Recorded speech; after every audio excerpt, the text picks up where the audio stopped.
So we're back from our winter break. We've had the January transfer window, and as a ton of you suggested, we should sell João-Felipe because he's injury prone. He's barely had any game time this season, and we can sell him for a lot of money. So that's exactly what I didn't do. I kept him and signed 2 Argentinian centre backs.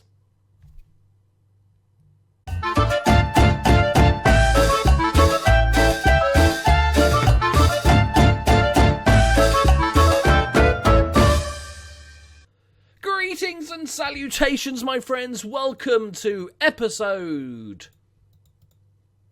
Please hold the 9. Talk amongst yourselves. 36! Episode 36. One day, my friends, I will remember what episode I'm recording. But this is not this day! Some speech like that. Right, welcome. Oh, it's all going off. Right, January transfer window is done. Winter break is done. We've played a few games, and today we've got a massive cup game against Ajax. So let's have a look. So after our 2-1 defeat to SC Heerenveen, we had an almighty clash with Feyenoord, in which we lost 4-5. There's the goal scorers. It's too long to read out. Yeah, good. Right, couldn't believe it. It was one of them games. I was like, they got the winner in the 91st minute. I feel like a draw would have been fair. 4-4 draw would have been good, but it shows that the progress we're making, because we're actually giving these big teams games now, and we're actually beating some of them sometimes. So then we went on our winter break, so we arranged a bunch of friendlies, them, and the mighty Cardiff Met Uni. I thought we've got to sneak them in. It makes them a little bit of money. We beat them 4-1. Harry Owen did start, but didn't score. He felt bad scoring against his old team, I think what it was. But we got some goals. And Den Haag was the first game back in the league, and we beat them 2-1. Who's this, you may ask? It's only fucking Yannick Bolasie. Yeah, the Yannick Bolasie. The one Everton massively overpaid for recently. It's him. He scored on his debut with a penalty. Callum Gribben getting the goal as well. And then we beat FC Utrecht. Oh, look, Yannick Bolasie. 1-0. Right, let's talk your food signings. As I mentioned in the intro, I didn't sell João-Felipe. However, I did sell somebody else for 5 million. I was thinking about selling him, but then it all kind of went a bit wrong. So what happened? Here we go. Is the first thing that happened was Rogério, our superstar left-back, Brazilian left-back, went away. He just went away. Sold for 5.5, rising to 6.75 million. I didn't accept it. The board did, because the board are arseholes. So that's what they did there. So I was like, okay, we got money. So I didn't really want to, because the class of players we can bring in, there's no point in us spending. It's hard for us to spend £10 million on a player, because £10 million players don't want to come to us. So I thought, well, there's no point in selling João-Felipe now. He's just back from injury finally, hopefully, fingers crossed, for at least a few weeks. We don't need the money. So, but then I did go and spend randomly on players. And the start of it, we needed another winger, didn't we? We knew we needed another winger, especially on that right-hand side. And that man is Yannick Bolasie. Paid £1 million for a 33-year-old. Yeah, but he's got experience, yeah? 67 caps, yeah? He was at Everton, and then he went to Will in Switzerland, because why not? He's not been very good, to be fair. £26 million. My God, that is ridiculous. And he's played 2 games for us, scored 2 goals, so this is his best season in ages already, and he's only played 2 games. So very, very happy with picking up Yannick Bolasie, a bit more experience. We've got such a young team, I purposely went out and got an older player just to sort of, and he could be a tutor and all that sort of stuff. And then I bought 2 Argentinian centre-backs for 2 million and 2.3 million, respectively. First one is Adrian Pereira, who is 22 years old, 3 under-20 caps, 4-star potential, 20 determination, which I like. He just looks like a really solid player, and this wasn't even the good one.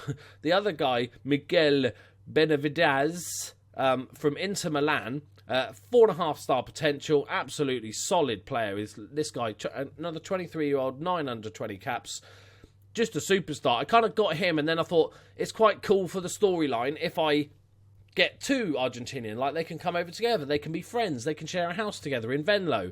So we've got two new Argentinian centre-backs, and then obviously we needed to get cover for Ruggiero. I couldn't find anybody, like, that would be amazing, or I was happy to spend some money, but there was just nobody superstars that I could get in. But I did find Danilo Gavlar, 33-year-old Brazilian, so he's like, basically, I think I've signed his dad. And he's actually pretty decent. And I thought, even if we just have him for a season or two, the next manager can then sort that shit out, can't he? Like, you know, he can deal with all that shit. So then, obviously, we had too many centre-backs. And the one that did leave us, he's actually on loan at the moment because nobody wanted to buy him, was Victor Amigi, who's been solid for us. He's been a really decent player for us over the last couple of years.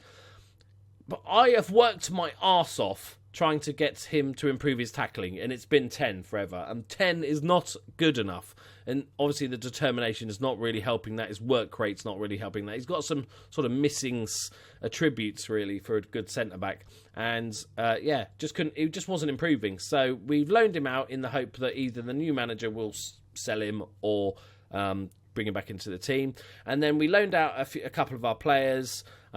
Wally, because we've got Yannick Bolasie now, Wally needed some game time, so he's gone out, and Papa John, who we signed in the summer, he's going to go out and get some game time. All is good in the world. So we spent quite a bit of money this season.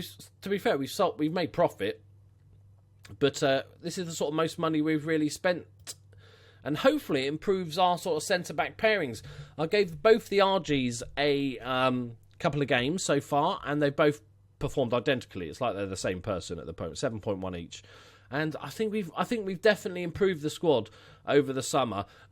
Today, just the one game, because it's a massive one, and that's Ajax in the quarter-final of the Dutch Cup. If we have a look at the league table, it's us and Ajax. We've dropped 4 points behind them after our 2 defeats against Feyenoord and SC Heerenveen.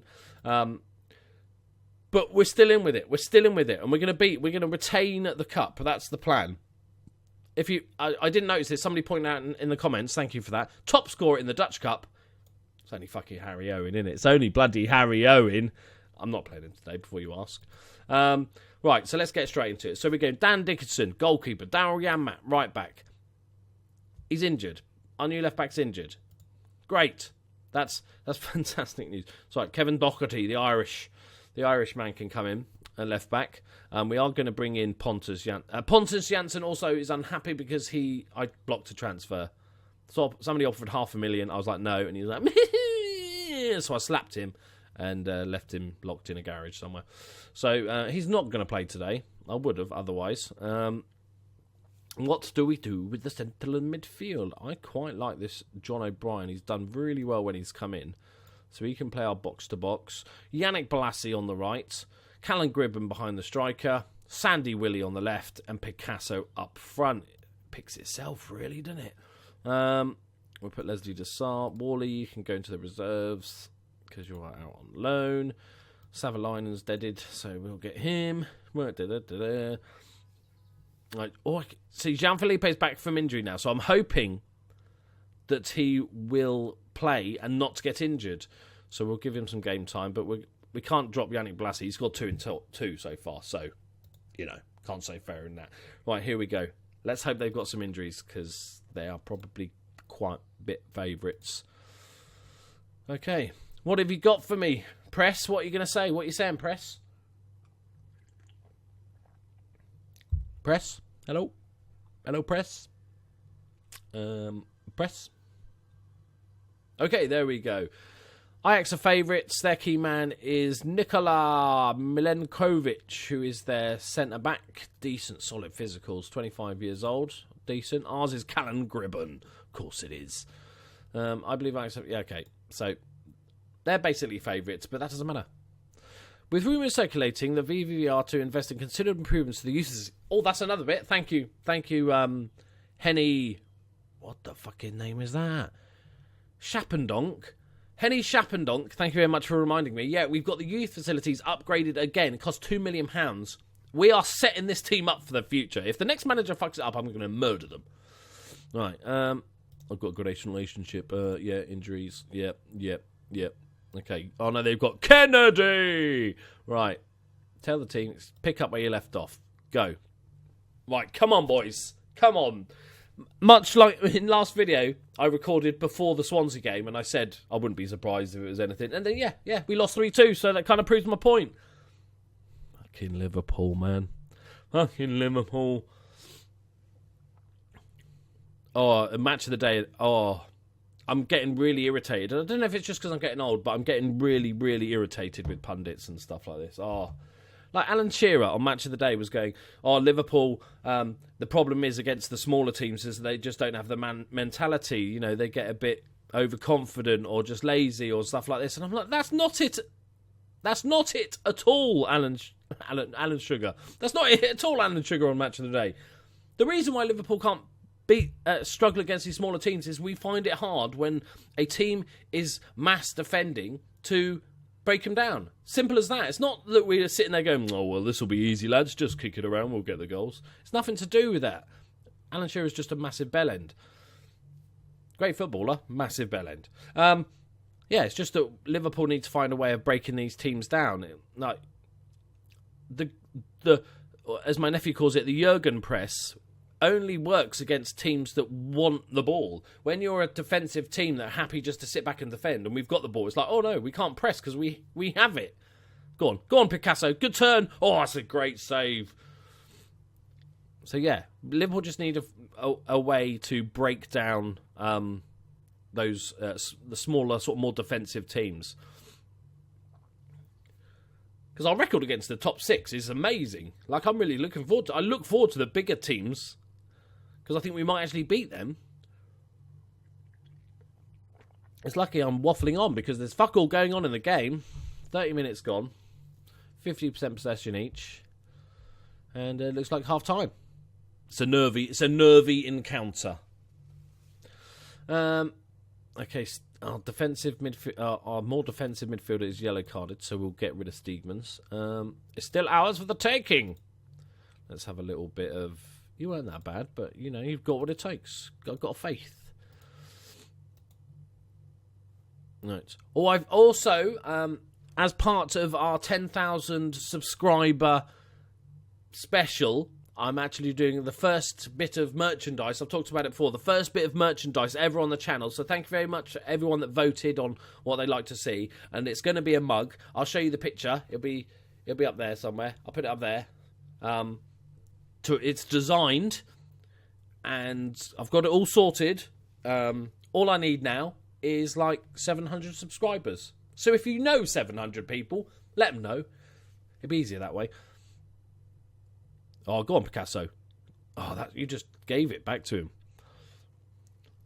Right, I think João Felipe time's coming on. They've had 7, but 6 of those were long shots, so I'm not too worried about the chances they've created. I'm worried about the lack of chances we've created. No. Gutierrez. Go away. I want to make a sub. Don't score before I make the sub, please. Like, easy, Jan Matt. Easy. Oh, it's a bit hopeful, isn't it? It's not good stuff, this. It's not good stuff. That's a lovely ball in. Oh, no. Oh. It's Pagenberg. Franz. Those balls are deadly across there, look. Gutierrez plays a lovely ball to the poor man's Raheem Sterling. And it gets a little deflection as well. Keeper's wrong-footed. It's all gone horribly wrong. Right, skip, pause, go. 20 minutes left. I think the first thing we do is go 2 up top. Is it Harry Owen time? Is it, though? Is it? Is it, though? Yeah, but is it, though? It is, though. We're doing it. We're doing it. He's top scorer in the cup. You can't say that it's a silly substitute to make. He is top goal scorer in the Dutch Cup. He's on fire. Right. Other than that, we're going to go João Felipe for Balassi. We're going to say stop retaining possession. We need to get the ball forward. Increase the tempo a little bit. We'll play the offside trap just to press them a little bit more. And we'll go attacking because that would make sense. All right. Go, my pretties. We've done nothing all game. I now expect you to score. Come on, boys. Come on. Harry Owen. Feed the Owen. And he will pass it to somebody else to score because he's unselfish like that. Come on. Assertive, get creative. Oh, Havoc's got his normal yellow card. Normal service is resumed. Oh, we've done nothing this game. Right, Havoc. Poor ball forward, but he's going to win this back. There's Janmat on the overlap. Pass it to Janmat. No, okay. Picasso. O'Brien. It's through. Owen. Oh, my God. No. That's the moment. That was it. Owen. Oh, man, if he had scored that win. Oh, I would have just dropped the mic. It was too expensive. I would have placed the mic down. Oh, Owen. That was it. That was the moment. The one moment you had all game. We played awful this game, it's fair to say. They've pretty much cancelled us out. They haven't done much better. They've had 6 long shots. It's been a shit game, to be fair. We didn't deserve to lose that. I'm going to say they're unlucky. Concentrating on the league. Yep. At least Ajax have now got more cup games than us to play. That's what we're going to go with. Oh, I'm so annoyed at that. I'm so annoyed. They didn't do anything that game. Pumping it in from long range. Right. I think next episode we come back for this will be huge. Ajax league game and Ajax Feyenoord doubleheader. I don't like to make it easy, the live commentaries. I like to make it as difficult as humanly possible. So we'll be back for that. So please join me then. Thank you very much for joining me. Like if you enjoyed it. Oh, Owen. Sorry, I had a flashback. Oh, Owen. Also, I want to say a big thank you to everyone that did send in a question for the radio call-in we're going to do. I'll probably record it tomorrow or the next day when I get some time, because it'll take a bit of time to fart about with all the editing and stuff like that. But tons of people have sent them in, so don't be sad if I don't use yours, because I'm keeping them all and I'll use them in other intros and stuff like that, hopefully. So thank you very much for watching. Like if you enjoyed it, subscribe if you're new, and I'll see you in the next one. Bye-bye. Harry Owen. That was your moment.